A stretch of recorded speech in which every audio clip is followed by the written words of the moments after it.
Voilà, donc ici maintenant, je vais de nouveau calculer toujours la suppression, c'est-à-dire la variation de pression qu'il y a dans une goutte d'eau, mais au travers d'un calcul différent de ce que j'avais fait auparavant. Auparavant, j'avais fait par les équilibres de force.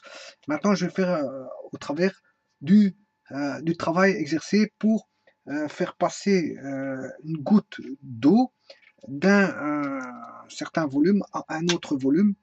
Voilà, on va faire une variation de volume que je vais appeler tout simplement ici dr. Voilà, donc ici, n'oubliez pas que j'ai une sphère. Hein. La sphère, je rappelle que euh, le volume de la sphère, euh, le volume de la sphère fait 4 tiers de pi r cube. Voilà. Bon, mais la surface latérale de la sphère vaut 4 pi r carré. 4 pi r carré.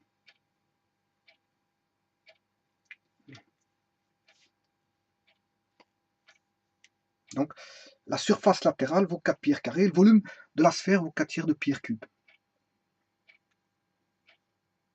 Bon, ici, comme j'ai dit, je vais évaluer la différence de pression. On sait bien, on se rappelle que la formule, c'est la pression intérieure moins la pression extérieure, qui est égale à, bon, je vous donne la formule parce que je l'ai déjà calculée au travers de l'étude des forces. Donc, fatalement, je vais mettre la réponse pour vous la rappeler. C'est égal à, donc, c'est inversement proportionnel au rayon, et c'est 2 fois, on va dire, la tension superficielle. 2 fois la tension superficielle. Je rappelle que la tension superficielle, c'est en newton par mètre. Hein, s'exprime dans une unité qui est le newton par mètre. Bon, on pourrait se dire que le newton par mètre, ben, c'est l'expression voilà, d'une force fois d'une unité de force par unité de surface fois une longueur. On peut dire que c'est une pression fois une longueur. Une pression fois une longueur. Une pression fois une longueur, on peut dire que c'est euh, comment une tension superficielle. Tension superficielle. Donc, parce qu'elle est exprimée en newton par mètre.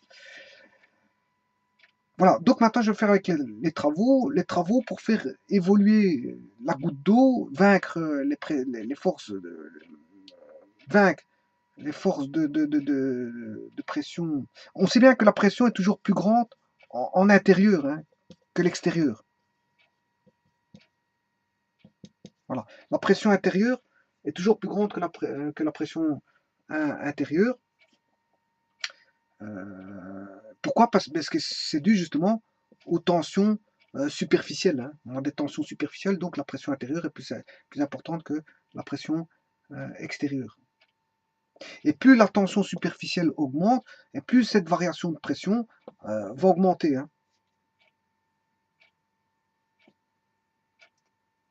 Voilà.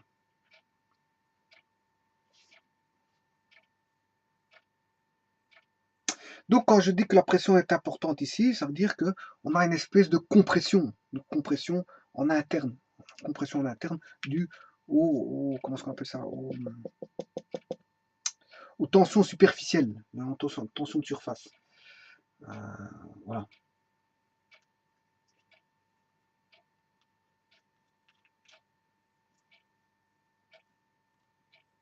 Alors, ça, la suppression, ce qu'on appelle la suppression dans les gouttes, provient de, bien sûr, c'est une loi de Laplace. Hein, c'est monsieur Laplace bon, qui a trouvé voilà, cette loi.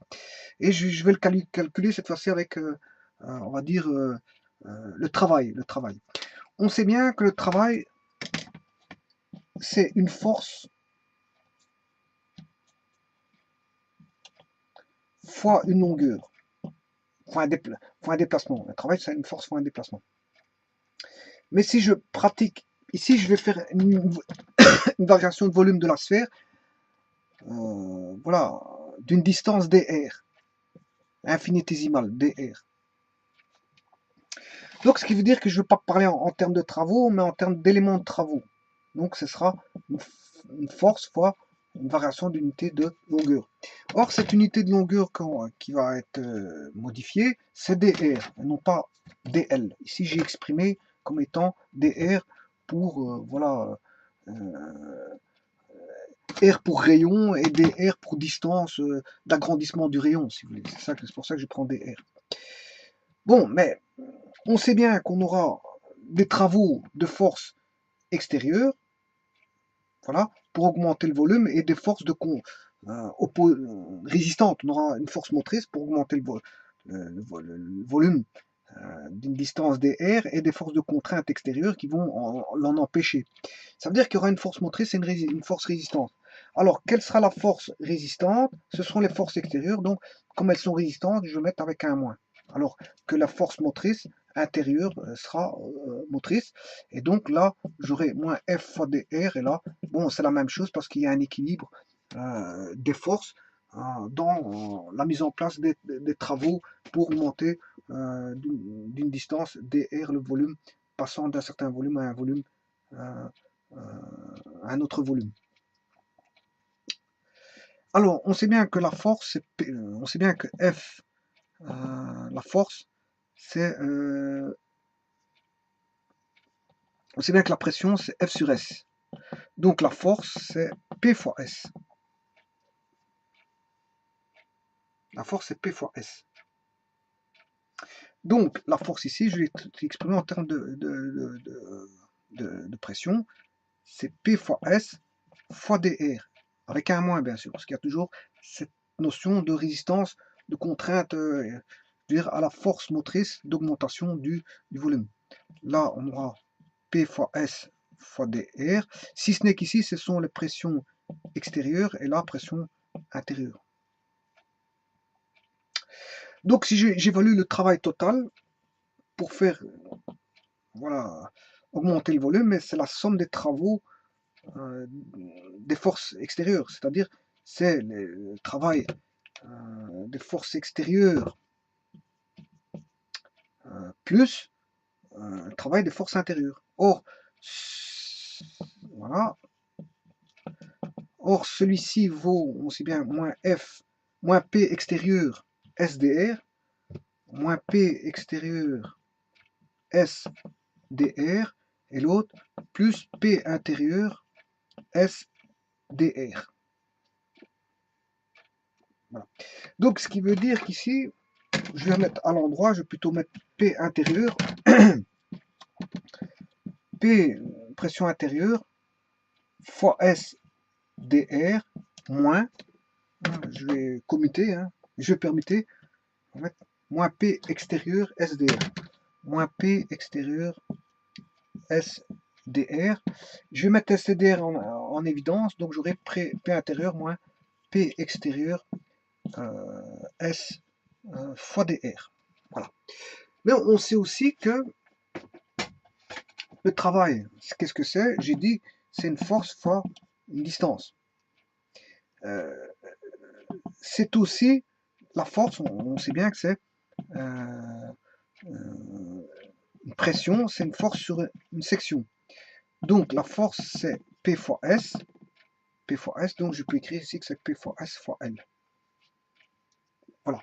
Mais ici, quand on regarde bien, je vous ai dit tout à l'heure que P fois L, c'est la tension superficielle. P fois L, c'est la tension superficielle. La sigma. P fois L, c'est la tension superficielle. Ce qui veut dire que P fois L ici, c'est la tension superficielle. Donc c'est la tension superficielle fois une section S. Voilà. Voilà. Donc le dW peut être aussi égal à sigma qui est constant fois ds. Puisqu'en fait on a d sigma S, comme le sigma est constant, ça fait sigma fois ds. Donc ici j'ai une expression où j'ai ceci, dW vaut ceci, mais que dW, le travail total, fait sigma fois ds. Donc je peux écaler ces deux expressions. Je peux avoir la pression intérieure moins la pression extérieure fois S fois dr, qui est égal à sigma ds. Ce qui veut dire que la pression intérieure moins la pression extérieure vaut sigma sur S fois dr. Voilà.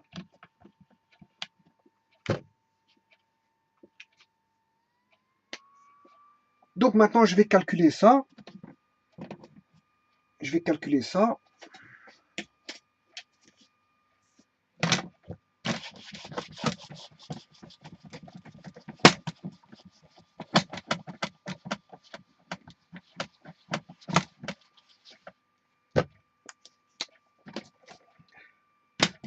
Donc, pression intérieure moins pression extérieure est égal à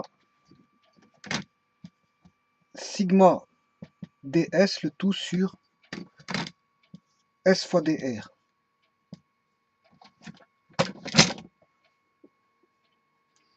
Bon,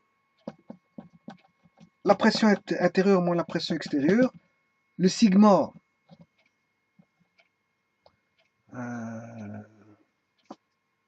sigma c'est la tension superficielle. Bon, la surface, on a dit que la surface latérale du cercle c'est 4pi r carré. Hein. Ce qui veut dire que ds, ben, c'est la différentielle de 4pi r carré. 4pi r carré, ce qui fait 4pi c'est une constante, il sort du signe différentiel dr carré, ce qui fait 4pi, la différentielle de dr carré c'est 2r dr, ce qui fait 8pi r dr. Donc j'aurai sigma 8pi r dr sur S qui vaut 4pi r carré fois dr. Et donc je peux trouver à ce niveau-là, j'aurai P intérieur moins P extérieur est égal à sigma sigma 8 sur 4, ce qui fait 2. Oh non, ça fait 2 au numérateur, je m'excuse.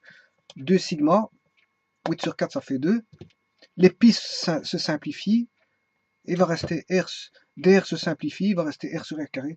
2 sigma sur R. Voilà. Voilà, ça c'est la formule à suppression dans les gouttes, qui est tout loin de la place.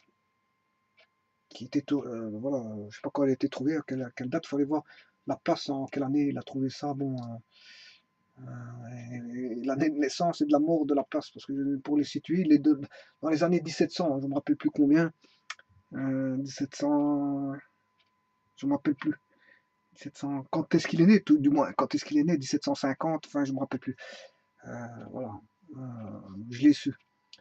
Bon, il est né en 1700, il est mort en 1800, voilà, allez, c'est peut-être 1750, je ne me rappelle plus, allez voir sur internet, voilà.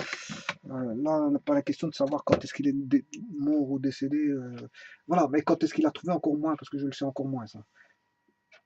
Tout ce que je peux vous dire, c'est que la pression intérieure est plus grande que la pression extérieure, voilà. Et tout ça, dû aux contraintes comment est-ce qu'on appelle ça, des tensions de surface, sigma, et que plus la tension sigma augmente, plus sigma augmente, et plus voilà, la pression intérieure va augmenter. Voilà. Donc on a une compression, si vous voulez, on a une forme de compression, voilà, à l'intérieur, si vous voulez.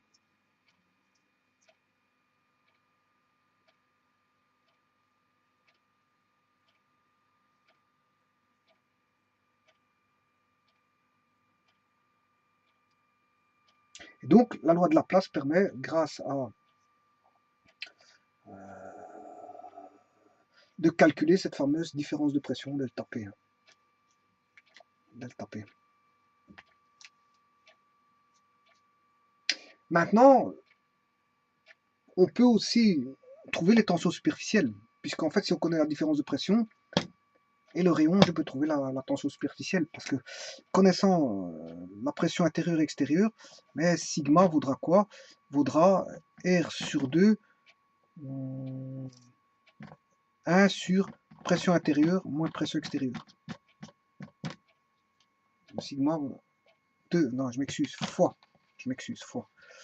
Donc sigma vaudra P intérieur moins P extérieur, pression intérieure moins pression extérieure, le tout sur 2, ou le rayon, faites le rayon sur 2.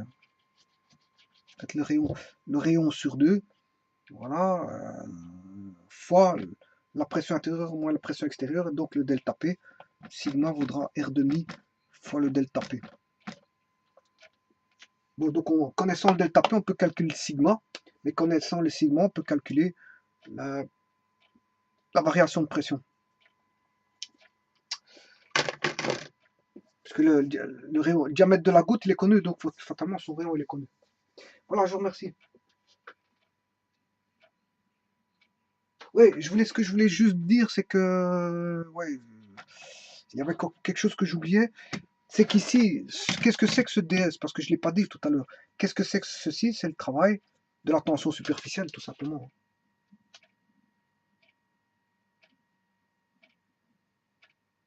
Donc, ce travail, c'est le travail des forces de surface. Voilà, parce qu'il me semblait que j'avais oublié quelque chose à vous dire, ça me trottait à l'esprit. Voilà. Je vous remercie beaucoup. Au revoir.